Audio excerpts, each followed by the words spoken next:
Hey, what's going on, everybody? We're back with another BKFC Ask Me Anything with Noah Cutter. How's it going, Noah? Good. How's it going, man? Good. So you're approaching at like 10 fights in BKFC. You're not quite there yet, but you're getting pretty close. This one seems like a very tough fight. A lot of people are saying that like it's prospect series. Were you looking at it as a demotion, or do you think it's actually kind of a cool thing because you get a showcase like something? I mean, like a lot of eyes are on this prospect series for like brand new people, and you're the person that they want to like have their first experience with it. So like I view it as a good thing, but I heard some people saying that they thought it was a demotion. What's your thoughts? Um, I guess it depends on how it is you look at it. I wish they would promote it a little bit better because I seen a bunch of comments on the post the other day, just kind of like asking what it is and asking if we're like competing for contracts as well. So I wish the BKFC would have kind of promoted it and gave the information on it a little bit better to let people know that it's already people that are already in the organization fighting, and then the undercard is like people competing for contracts. But I don't really see it that way because it's a main event. So I'm main Absolutely. eventing a card where other guys are competing for contracts. So I don't see it that way. And the way I see it is, it's like the biggest fight that I've done because it's the main event of the whole card. So Did you did you I mean, did you see this coming about, or did you picture yourself being on another card, or were they approach you and they said, "Hey, we want you to headline this event. That's what you wanted to do," type of thing? Or you're from Florida; they have a huge card coming out in Florida, so I wasn't sure if you're hoping, like, holding to hope out for that one, or I've been holding out since like September. I was set to fight in Virginia, and then I was set to fight on the Florida card after that. So I've kind of already been holding out, but they didn't really offer me a fight on that card. The first thing they offered me for fighting next year was this one, and no, it wasn't something I really had in mind. It wasn't even something I was thinking about going back to New Mexico, but I tend to usually, I'm from Florida, and this will be my 10th fight, and I've only done two fights in Florida. So that kind of just goes to show you they prefer to kind of like send me around state to state and fight guys from other states. so the one thing you can't say about you, you're not tough. Like, you are ridiculously tough. You've faced some real power punchers. So like, I mean, your heart's never been questioned. So like I said, that's why I feel like they wanted you, because I feel like BKFC is all about heart. And even if you don't have a winning record, or like even if you lose a fight on occasion, BKFC still rewards those with heart. And like I said, I view this as like a huge accomplishment for you, and I'm really excited for you to watch this fight. You're getting ready to fight like somebody who's a big a hero, has almost 100 fights in New Mexico. Are you doing anything different to prepare for this training camp wise, or? I mean, I'm going to be doing some things different, but not particularly anything because of him or because of the amount of fights that he's had.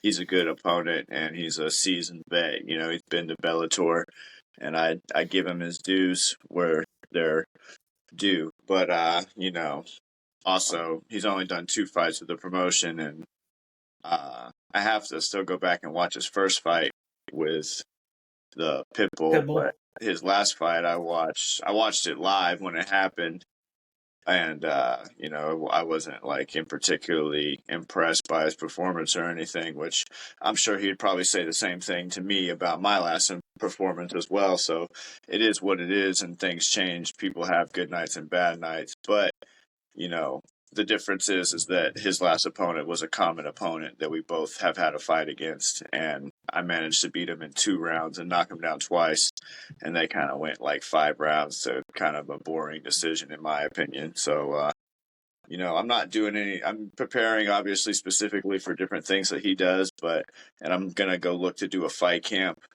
somewhere else, like a solid 3 week fight camp on top of the preparation that I've already been doing for this fight. But besides that, there's nothing really in particular I'm gonna be trying to do differently.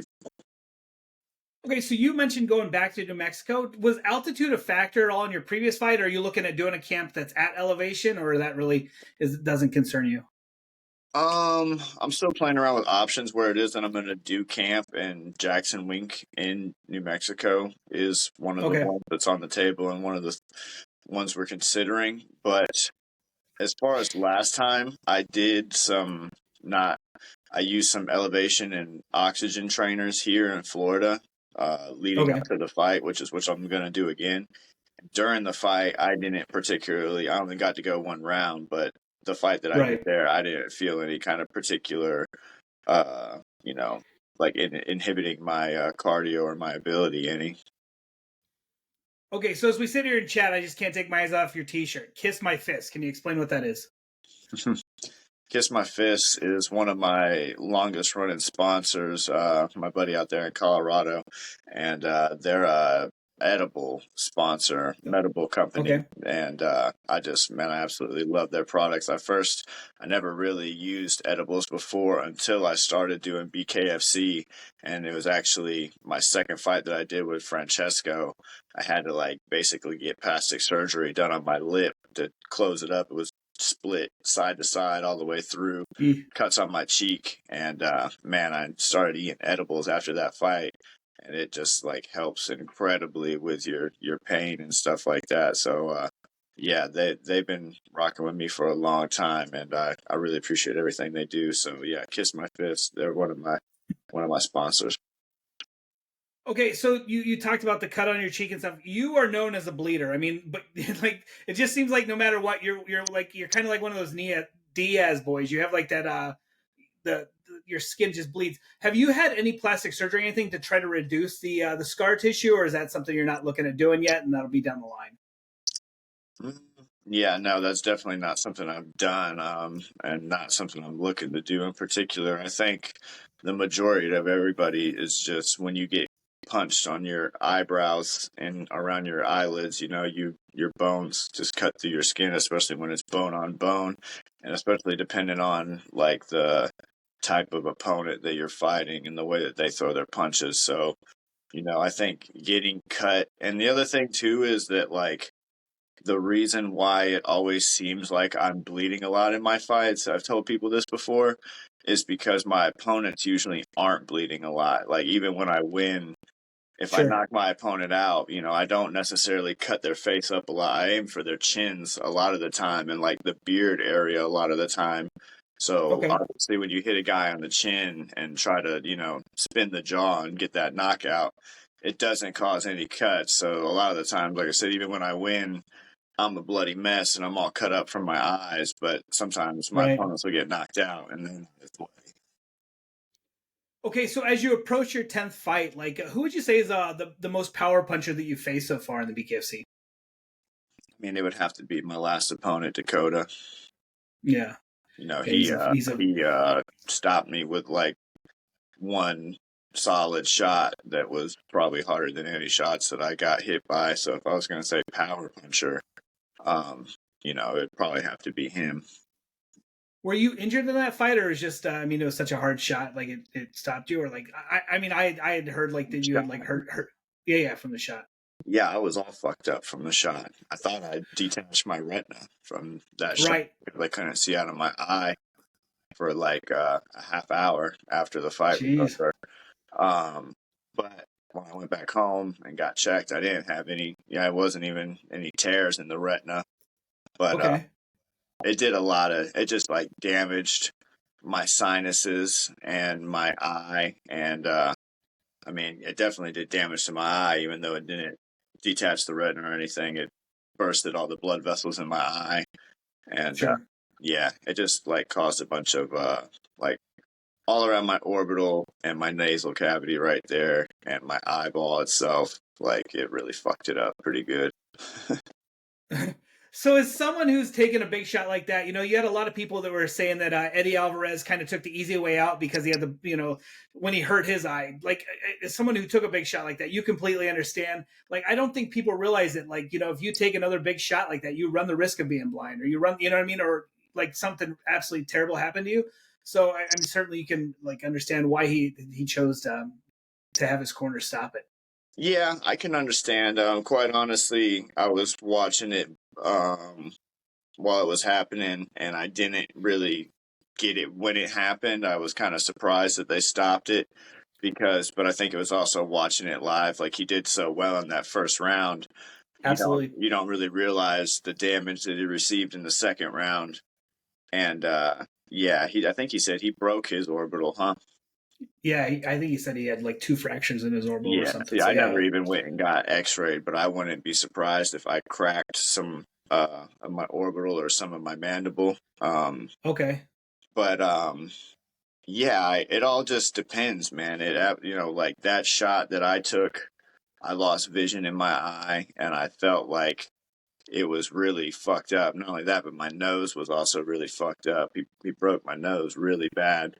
So Right. it all depends. And the very first fight I ever did with Kane, Kane hit me with one of his bony ass knuckles right in my eyeball. And Yeah. it just did something to my eyeball where like the flash from it made me lose vision in my eye. And I had to get away and move around and move away for a second. And then it eventually came back. So there's really no telling, like in the heat of the moment, the extent of the damage. You know what I mean? You get hit. I see uh, a lot of guys get hit in their eye, and there was one recently. I want to say it was Chansey in Florida. Okay. Yeah. He got hit in his eye, and I saw all the blood vessels burst, and all the Sure. white in your eye goes red. You know what I mean? And when that shit happens, it hurts so bad, and you can't see. You feel like you've gone blind, and you feel like I said, you detached your retina or tore it or something like that. So, yeah, it's hard to determine, you know. And then I hear guys saying they fight without being able to see for a while. So it's kind of just Yeah. case to case, and there's no really real way to tell when it happens. So, it just depends on what you can push through and what you can take. And if he broke his orbital, then you're going to be continuing to get hit in that eye. Then it's going to be hard to, continue with that kind of damage. Okay, so we recently saw two BKFC guys go compete in karate combat. I know you've been super vocal about wanting to fight karate combat and like throw some kicks. So what is your experience with the karate and like do you plan on making? I mean, BKFC said we plan on partnering with Karate Combat in 24. So I'm assuming you want to head the line and do that, right? Yeah, absolutely. Yeah, I'm sure a lot of people have been seeing my comments and stuff on that. About Go and the other guy that went over there. My background is my MMA coach, the coach that trained me ever since I did amateur MMA, has a karate background, and he's like a ninth degree black belt, I think, in Oh wow. traditional karate. And also, I want to also verify he's like 66 years old and got his black belt like in the 80s. He started doing karate like in the 80s and got belted in the 90s. So like this old school full contact style karate is Sure. like a lot different than traditional karate that you see nowadays in like mall complexes where kids are just kind of black belts and everybody's just doing it. It used to be like more difficult to get your black belt and a lot more hardcore. Like you used to see a lot of like even MMA fighters would do full contact karate fighting a lot of the Sure. times just because it was an old school kind of way of training. But anyway, so he has a karate background.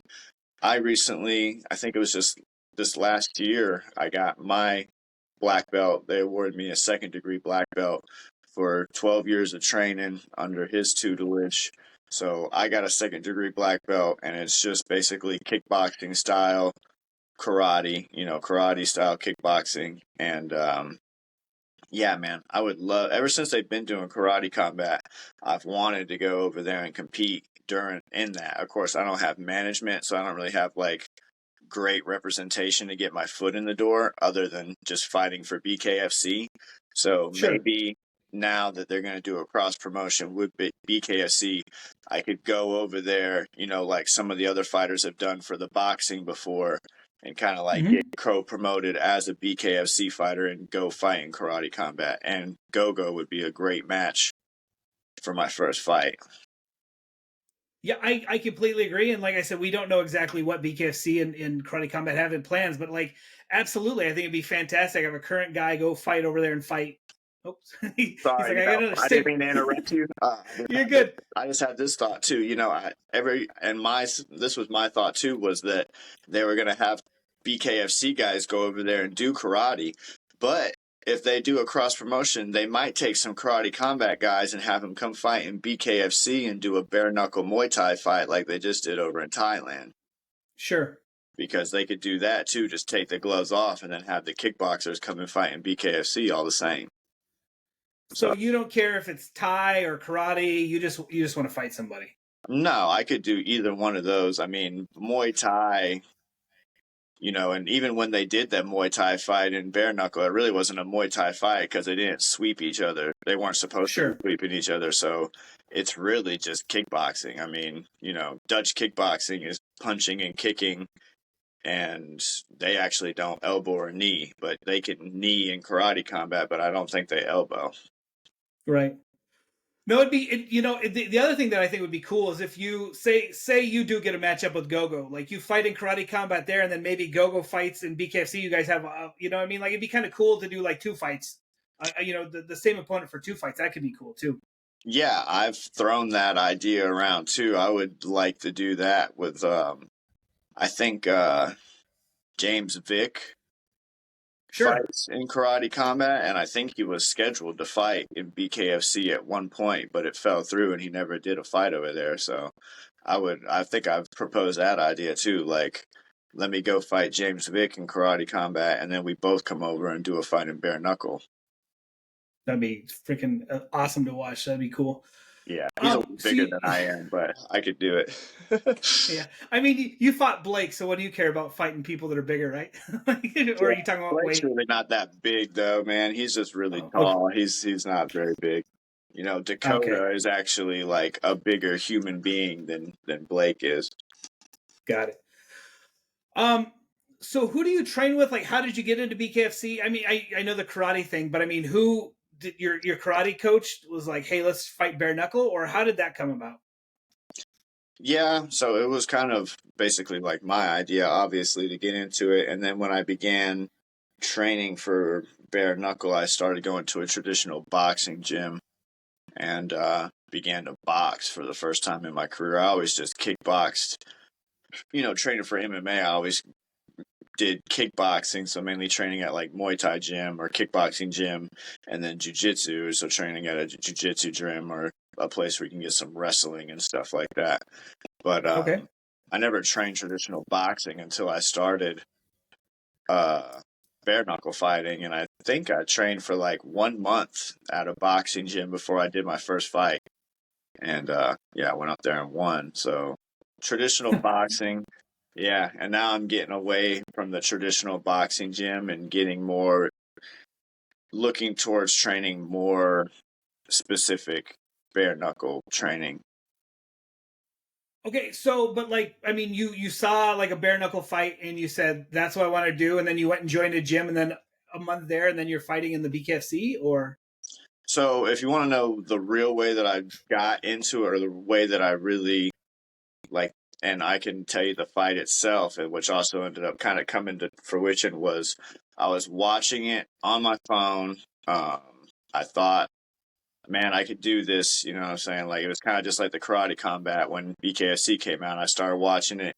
I was like, I can compete in this. I can make money. It seems like a good route for me. You know, MMA wasn't really going anywhere. As for me, I couldn't do jiu-jitsu and stuff like that very well.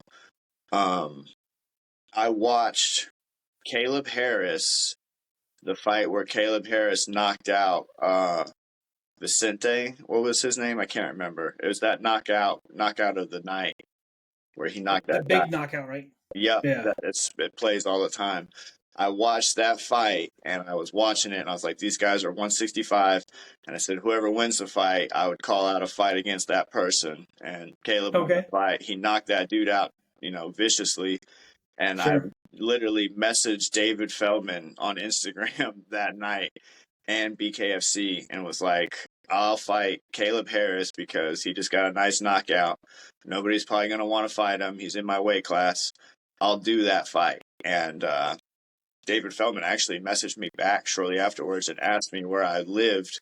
And I told him that I was in Florida. So he was kind of like interested in doing it. And then shortly after, I ended up getting management and then doing the toe the line, fighting Francesco. And then I ended up fighting Caleb Harris in my third fight. it's crazy that you have a story that involves like I knew I could do it, so I messaged the owner of the company and he set up the fight. Like that's just it's like a Cinderella story type of thing. Like you don't expect that to happen, you know? Like that's like unheard of almost. Yeah, yeah, really, it was kind of we had a rift going back and forth, and now we're cool or whatever. But yeah, it is Yeah. just one of those things, and sometimes it gets on my nerves too, where it kind of happens to me now. But I tried not to get too pissed off about it because I think about like myself in the same position of just being like randomly trying to fight somebody in the organization and being like, oh, maybe this will get me in the door. Somebody will see it or he'll call me out or something, and then maybe I can fight. So I see how it is for sure. Okay, so when you're not training and fighting, what do you do for fun? Man, I really don't do a whole lot to be completely honest with you. Yeah.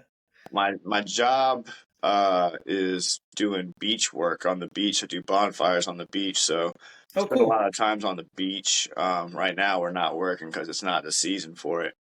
But I like to go to the bay and like crab during summertime, do crabbing Oh, and fun. fishing and stuff like that down at the bay.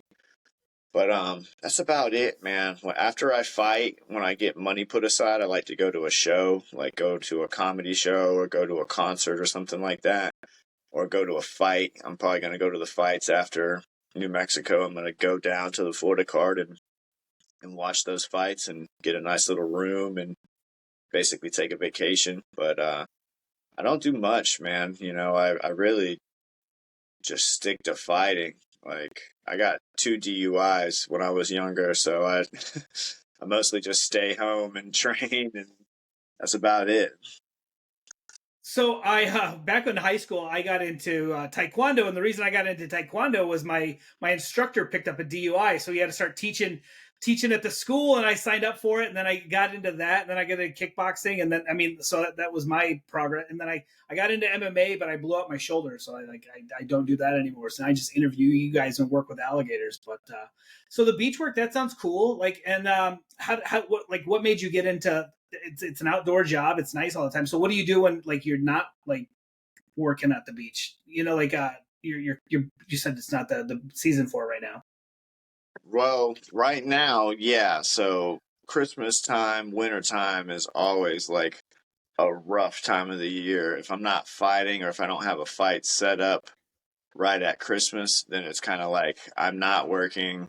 I don't have sponsorships coming in, and I don't have a whole lot of side work going on. So right now, I'm just kicking it, doing training twice a day, training and coaching at my gym, at my sponsor gym.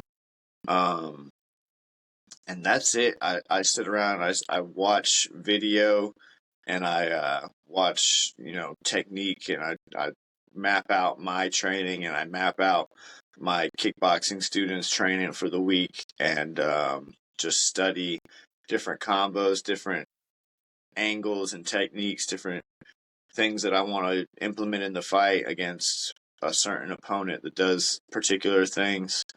Um, and that's it right now, man. I'm trying to get more sponsors so that I can go do a camp. And like I said, it's either I talked with Juggernaut yesterday in Okay. Jacksonville, possibly go there. Going to New Mexico to fight, train at Jackson Week. I'm pretty sure that Donald's trained there before. I don't think he does now, Yeah. but I'm pretty sure he has. So going to train there is kind of like that's like running a pretty big risk, and I'm going to be working with a lot of his former sparring partners and stuff, and all it takes is Yeah. like one phone call to kind of drop some information on me. So I don't know if I'm Right. going to do that, but um, yeah, basically just working up now to get through the holidays and then get to this training camp. And once I can get to the training camp, then I know I'm going to be great. Okay. So is there anybody you want to give a shout out to before we end it, or anything you want to say? Yeah, let me give a shout out to the rest of my sponsors. I mentioned Kiss My Fist already. Go check them out. All their stuff's on my Instagram at Noah S. Cutter on IG and Noah Cutter on YouTube. Um, Thanks to my sponsor gym, Main Street Fitness, where I'm training and I coach my kickboxing classes. Thanks to Angie Sweets, which is a new sponsor, a small bakery. She does like custom cookies. Okay. She just made me some for Halloween that are real cool. Like she can put images of your fight poses and Oh, different things for you on that's the cool. cookies. Yeah, I'm gonna make some custom ones and bring them, like some BKFC cookies and BKFC belts and stuff like that, and bring them to the fight with me to give out to all the fighters. And Yeah. yeah, I just want to say thanks to all my followers and my fans and everybody that helps me out and supports me. Thanks to AMF, my clothing company guy. Thanks to Dorian, my graphics guy. Thanks to Mary Jane's House of Glass. They're another real old school sponsorship of mine. They're going to send me a little something for sponsorship, a little gift pack. Um, and yeah, man, just thanks to everybody on my, like I said, my friends, my family, my followers, and everybody out there. I know uh, right now it's Christmas time and then tax season shortly after that, so it's kind of a hard time for everybody. So shout out to Yeah. everybody that's kind of like going through it, and I appreciate you all. Cool. All right, so we look forward to seeing this fight against Donald Sanchez. You're pitching yourself knocking this guy out, or you? I assume, right? You're going to knock him out. I mean, yeah, I always picture myself knocking my opponent out. I've never gone the distance in a fight. I want to finish him, but I don't really care how I do it. Quite honestly, I only fought 2 rounds all last year in 2 fights, and one of them was Right. only a half a round. So I'm ready to go 5 rounds. We can go. I'll be happy to go 5 rounds and then go to a fucking six, sudden death round and then fucking knock him out with 5 seconds left in the sixth round for all I care. I don't really, I'm just ready to go out there and fight and put it on him. I see him commenting a lot that he's not going to get touched, he's not going to get cut, and all that stuff in the comment section. So I really want to go out there and just, make it a living hell for him, basically. Awesome. Well, we look forward to see it. Like I said, congratulations on your main event. That's going to be awesome, fantastic. Can't wait to watch. And we appreciate all your time. Thanks. Thank you, man. Thanks for having me. It was a lot of fun. Merry Christmas. Merry Christmas to y'all.